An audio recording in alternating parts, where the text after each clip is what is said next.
chers amis invités, observateurs, Monsieur le Président du parti, nous vous souhaitons la bienvenue à ce club de presse mensuel, exclusif, premier du genre ici dans la diaspora en Belgique.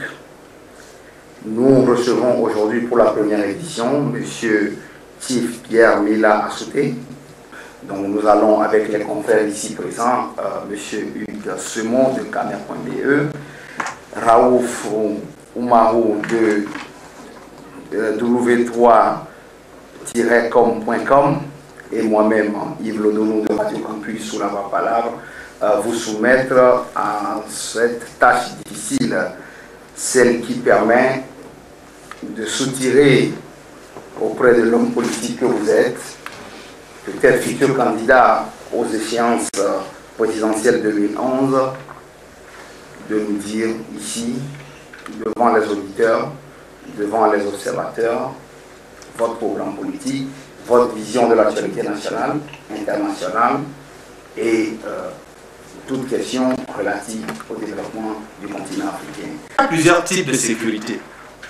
La sécurité, ce n'est pas seulement la menace physique sur les personnes, c'est aussi d'autres formes d'insécurité, les insécurités sociales, les maladies, la famille, la peur, l'électricité. Donc, toutes ces formes d'insécurité relèvent aussi du domaine de la sécurité à laquelle doivent veiller nos forces armées.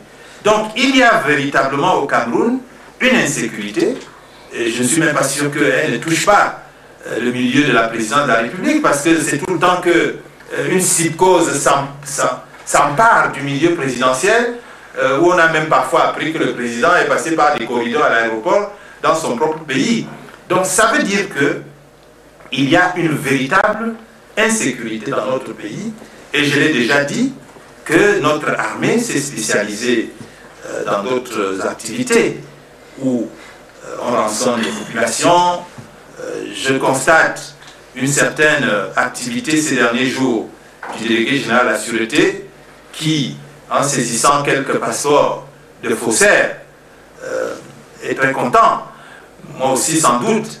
Mais on pense que ce n'est pas suffisant d'arrêter le passeport, les faux passeports, pour dire que notre police anticipe sur la sécurité. Il faut aller au-delà. Il faut aller au-delà. Donc, nous au RDMC, nous pensons que la sécurité commence par le renseignement. La prévention vaut mieux que le traitement. La langue doit être un instrument qui permet aux hommes de construire leur développement. La langue ne doit pas être un instrument qui permet aux hommes de s'affirmer, d'affirmer leur savoir, de savoir dire qui était Kant, qui était ci et qui était ça.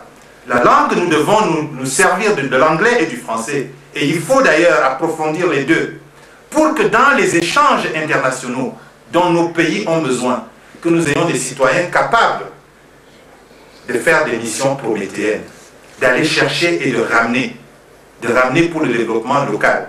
Donc je crois que l'orientation de l'éducation que le RDMC veut donner d'emblée aux jeunes Camerounais, c'est de faire en sorte que, au bout de 2 années, que nous soyons à même de donner du travail à plusieurs millions de Camerounais.